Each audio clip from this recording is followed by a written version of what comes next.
From the moment we come into this world, we are faced with questions that we spend our entire lives trying to answer. Who are we?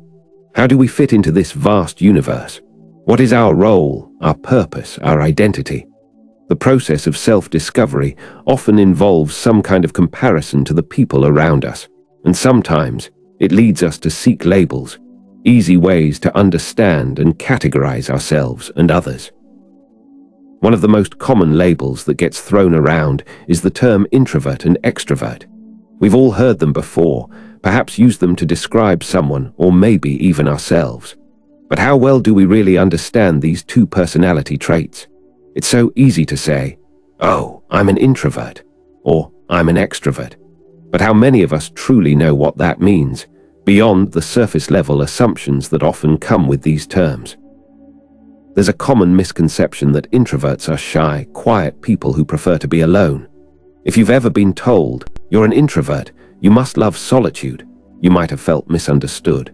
The reality is, introversion isn't about isolation or avoiding people.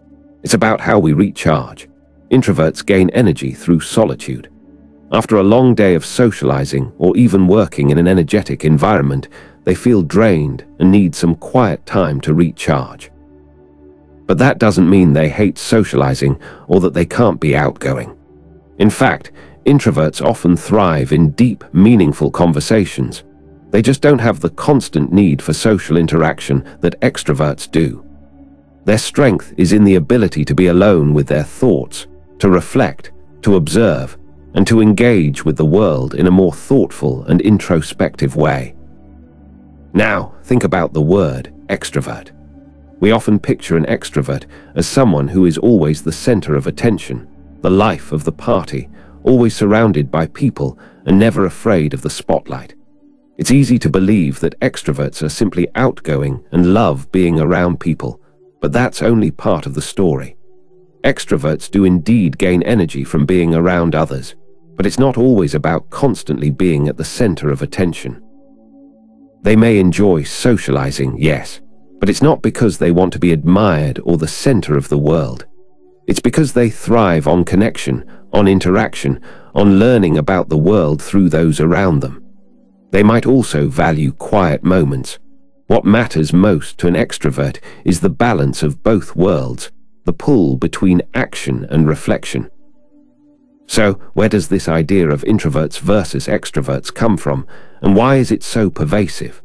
The concept of introversion and extroversion was first introduced by Carl Jung, the Swiss psychiatrist who is also known for his work in depth psychology.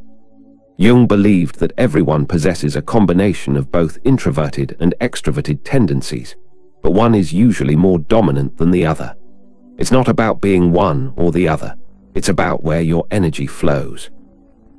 Extroverts are energized by the external world, by interacting with people, and by engaging with their surroundings.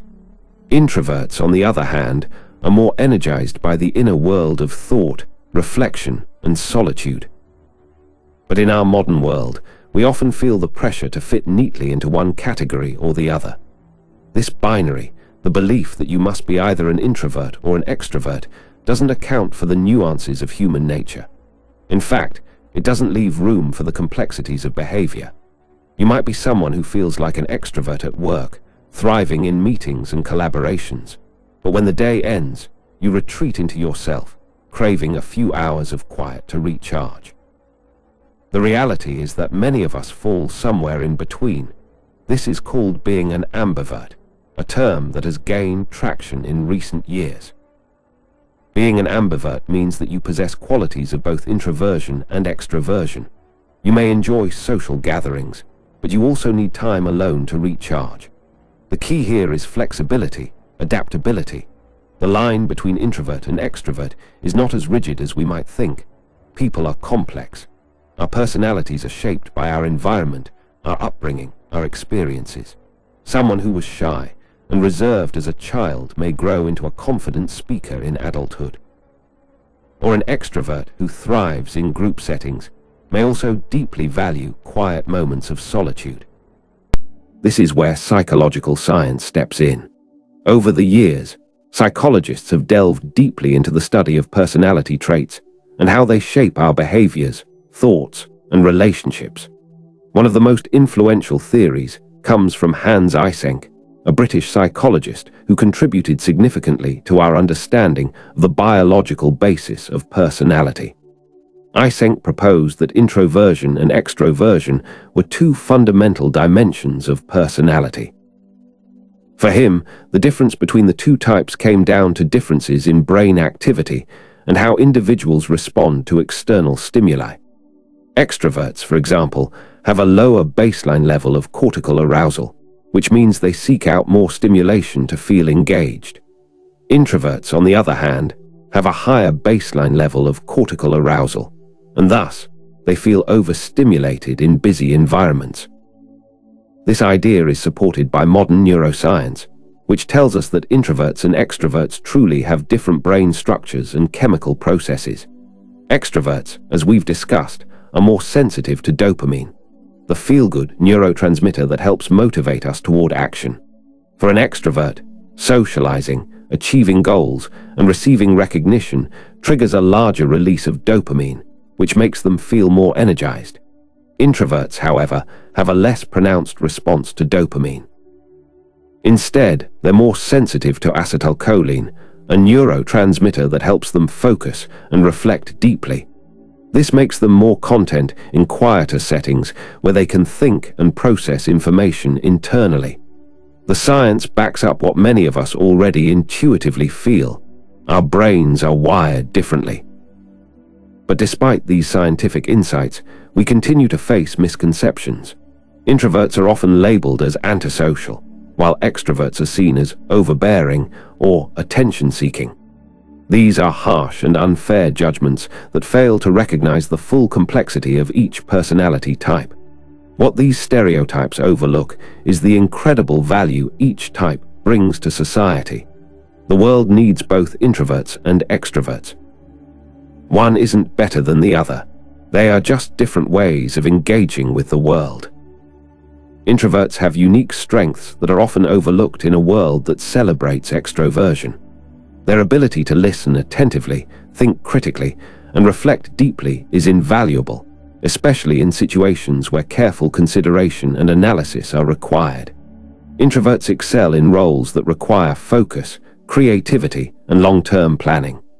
They are often the ones behind the scenes, driving innovation, problem-solving, and thought leadership. Their power lies in their quiet confidence, their ability to stay calm under pressure, and their commitment to pursuing their passions on their own terms. Extroverts, on the other hand, are often the ones who light up a room. They excel in social situations, thrive on human connection, and possess the energy and enthusiasm needed to bring people together. Their natural charisma can inspire others to take action and make bold decisions. They're the ones who can rally a group, motivate a team, and make connections that can open doors. Their strength lies in their ability to engage, to inspire, and to bring a sense of excitement to the people around them.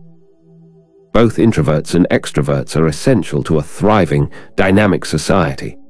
The key is not to see them as opposites or as better or worse than each other, but to recognize that they each offer something irreplaceable.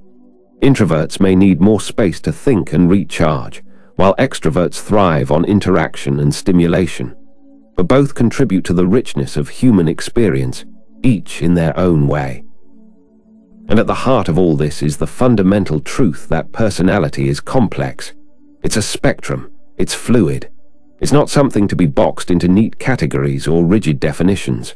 We are all multifaceted individuals, capable of growth, change, and transformation. We may be introverted in some situations and extroverted in others. We are not one or the other, we are both, and more. So the next time you hear someone describe themselves or someone else as an introvert or an extrovert, take a moment to consider the full depth of that person's personality.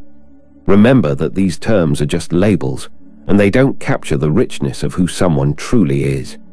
Instead of seeing introversion and extroversion as opposing forces, let's celebrate the spectrum, the beautiful, dynamic range of human behavior. Whether you're someone who recharges in solitude or in a crowd, the truth is, we are all much more than the labels we carry. We are human.